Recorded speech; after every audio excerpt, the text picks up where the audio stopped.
آپ صلی اللہ علیہ وسلم نے فرمایا شہید کو بھی ثواب دینا پڑے گا. وہ کیسے؟ آپ نے فرمایا اگر وہ قرضئی ہے نا، قرضئی ہے تو اس کی معافی نہیں ہے. جو میرے عشق میں مرا وہ شہید ہو کے مرا، اور شہید اگر قرضئی ہے تو اس کی معافی نہیں ہے. تو کس کی فقیت زیادہ دے دی؟ جو اہل بیت سے عشق ڈالا ہے. اہل بیت کیا ہے؟ اللہ کے نبی صلی اللہ علیہ وسلم کی جان ہے. آپ نے فرمایا جو حسن حسین سے محبت کرتا ہے نا، میں ان سے محبت کرتا ہوں. جو میری اہل بیت سے محبت کرتا ہے میں اس سے محبت کرتا ہوں، بدلے میں محبت کرتا ہوں. پھر اس کے بعد میرا اللہ بھی اس سے محبت کرتا ہے. اب لوگ اہل بیت سے وہ دور ہیں. اچھا وہ دور کیوں ہیں پتہ ہے آپ کو؟ ان کو وہ ڈگڈگی نہیں بجانی آتی، ان کو وہ جو فریم یہ باتیں جو کہانیاں بناتے ہیں نا لوگ، وہ نہیں آتی. اب لوگ ان کے ساتھ جڑے ہوئے، وہ کوئی بھی ہے. امتی کی تو آپ نے نہیں کہا کہ میرے ساتھ میرا امتی جڑے گا. آپ نے فرمایا میرے ساتھ میرا جو اہل بیت ہے وہ جڑے گی، جو میرا نسب ہے. اور جو نسب کے ساتھ جڑا ہوا ہے اس کے لیے آسانیاں بہتریاں ہوں. اب سمجھ آ رہی ہے بات؟ ہم کیا کرتے ہیں؟ امتیوں کے پیچھے مجمے لگا دیے، امتیوں کے ہاتھ بھی چوم رہے ہیں، پاؤں بھی چوم رہے ہیں. وہ اعلیٰ امتیوں کا جو سمجھ لے کوئی بابا جی آگے نا، ان کی اولادوں پہ بھی وہ قربان ہو رہے ہیں، لیکن وہ آل نبی اولاد علی کی اولادوں پہ قربان ہونے کو تیار نہیں ہے.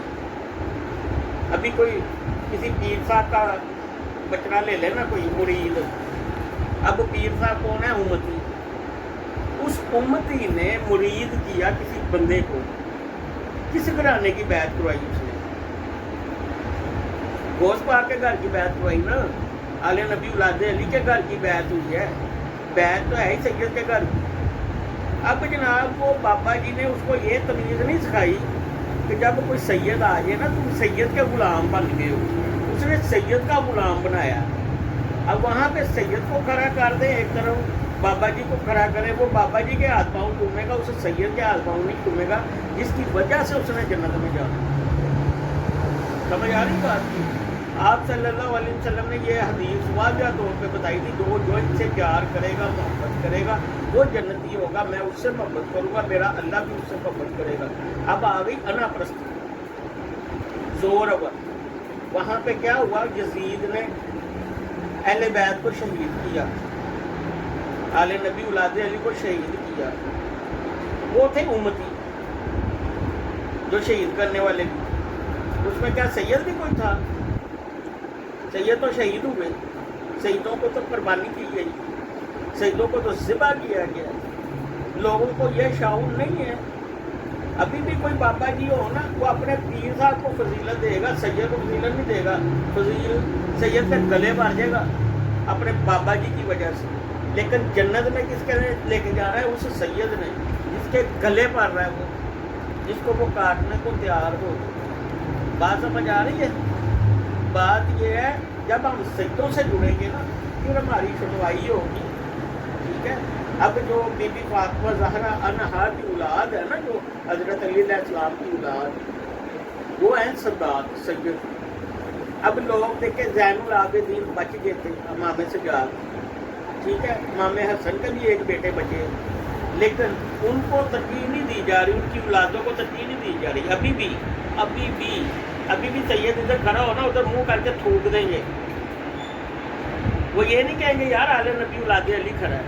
وہاں پہ کسی حکمران کا بیٹا کھڑا ہو نا، اس کے پاؤں کو وہ ہاتھ ملائیں گے، کیونکہ دنیا داری ہم نے رکھی ہوئی ہے. ہم دنیا داری کے متوالی ہیں، ہم دنیا داری کی چاہت رکھتے ہیں، آخرت کی فکر نہیں ہے. تو اللہ نے جنت میں گندگی کو نہیں لے کے جانا. جو سیدوں سے کٹ رہے ہیں نا، سیدوں سے بغض رکھ رہے ہیں، سیدوں سے دور ہو رہے ہیں، جہنم میں جانا ہے. سوری وہ جہنم میں ہی جائیں گے. آپ نے فرمایا جو میری اہل بیت کے کسی بچے کے دل کو ٹھیس پہنچاتا ہے، خدا کی قسم اس کو میں جنت میں ہی نہیں جانے دوں گا. یہاں پہ بڑی ٹھیسیں پہنچائی جاتی ہیں روز. حضرت امام رضا احمد خان بریلوی فرماتے ہیں اس نے کسی سید زادے کو گالی دی، اس کا نکاح ٹوٹ گیا. دن میں ہم 50,000 مرتبہ گالیاں دیتے ہیں غیر محرم میں ہماری عورتیں اگر دیکھا جائے تو. فتویٰ محمدیہ صلی اللہ علیہ وسلم نے فرمایا جھوٹ سے گریز کرو. ہے نا وہ مسلمان ہی نہیں جو جھوٹ بولتا ہے, وہ مسلمان ہی نہیں جو دوسرے بہن بھائیوں کو اپنے کو تنگ کرتا ہے, ہمسایوں کو, پلے داروں کو. وہ مسلمان ہی نہیں جو اپنے لیے چیز پسند کرتا ہے اور اپنے بھائیوں کے لیے وہ چیز پسند نہیں کرتا, وہ بھی مسلمان نہیں ہے. اچھا یہ تو فتوے لگا دیا آپ صلی اللہ علیہ وسلم نے, فتویٰ محمدیہ, فتویٰ افضلیہ. حضرت امام رضا مقام بریلوی فرماتے ہیں سید زادے کو گالی دینے والے کا نکاح ٹوٹ گیا. ان فتووں سے ہم بہت دور ہیں اور ہم جناب جنت کی جانے کے خواہش مند ہیں. اب سیدوں کا مقابلہ کیا جا رہا ہے. اب حضرت علیہ السلام فرماتا ہے سید کوئی بھی ہے نا اس کی عزت احترام کرو, چاہے وہ گندگی سے بھرا ہوا ہے. اس کے عیبوں کو مت دیکھو, اس کے خون کی نسبت سے مدد کرو. یہاں پہ آ کے محبتیں ٹوٹ جاتی ہیں. جنت میں وہی جائے گا جو آل نبی اولاد علی سے محبت کرے گا, عشق کرے گا, اس پہ قربانی دے گا, اس کے لیے اپنی جان قربان کرے گا. اب جن لوگوں نے حضرت امام حسین کے لیے جانیں قربان کی نا, وہ جنت میں جائیں گے, ان کو کوئی نہیں روک سکتا. اور وہ نمازیں ہیں ہی پڑھنے والے مولوی حضرات تھے, عمرے بھی کیے ہوئے تھے, حج بھی کیے ہوئے تھے, زکاتیں بھی دیتے تھے. اور جناب حضرت امام حسین علیہ السلام کو بھی شہید کیا, حضرت امام حسن کو بھی شہید کیا, بی بی سکینہ کے ساتھ کیا ظلم کیا نا, بی بی زینب کے ساتھ کیا نہیں ہوا. یہ سارا کچھ کرنے والے وہ مسلمان ہی تھے, وہی مسلمان اب بھی ہیں. ابھی بھی وہ جو کھڑے کھڑے سید پہ انگلی اٹھا دیتے ہیں, سید پہ کمنٹس کرتے ہیں, وہ کون سے مانی ہے بھائی؟ وہ مانی نہیں ہے, وہ جزیدوں کی اولاد ہے. تو اسی لیے سیدوں کے ساتھ جڑے, سیدوں کے ساتھ بیٹھے, سیدوں کے ساتھ اٹھیں اگر آپ جنت میں جانا چاہتے ہیں تو, ورنہ اللہ مالک ہے سب کا.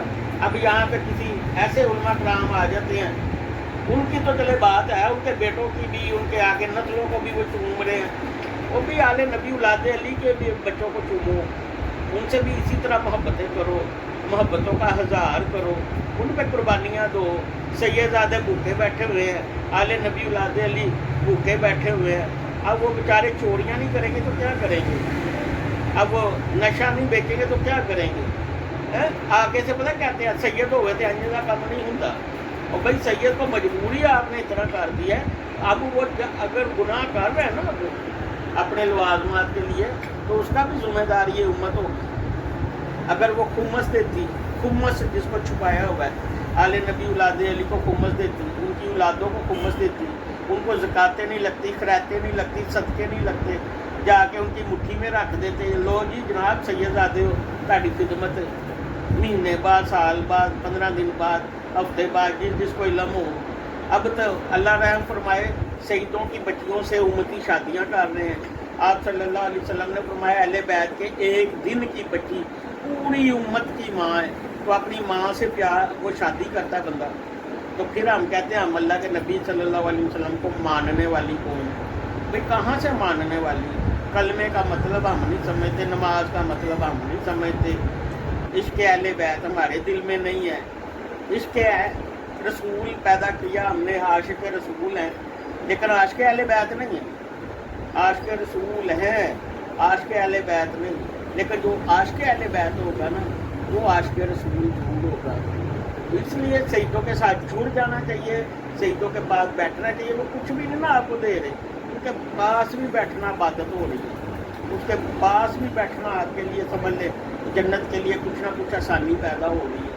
اگر ان کے عشق میں آپ کوئی ذبح ہو جاتا ہے, ان کی محبت میں ہوئے ہیں نا اس وقت ذبح, حضرت امام حسین علیہ السلام کے عشق میں ذبح ہوئے تھے لوگ, وہ جنتی ہوں گے.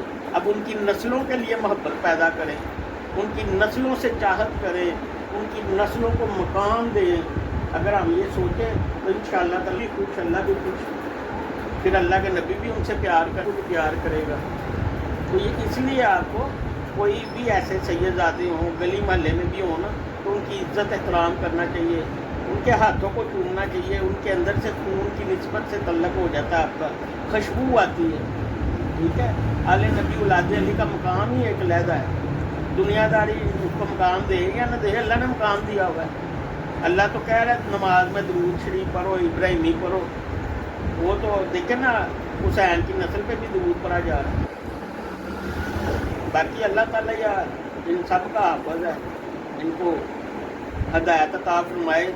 اور آج کی جو اہل بیت ہے نا، آج کی اہل بیت، ان سے جو عشق کرے گا نا وہ جنتی ہوگا، کیونکہ گندگی سے ان کے لوگوں کے ذہنوں میں یہ ہے کہ یہ تو بس ہیرے پھیرے کرنے والے سید نے، ہو سکتا ہے اللہ ہی دیکھ رہا ہوگا ہیرے پھیرے والے کون پسند کرتا ہے، ان کے اوپر ہی ایسے تصویر کا رخ بنا دیا ہو، ان سے کون محبت کرتا ہے؟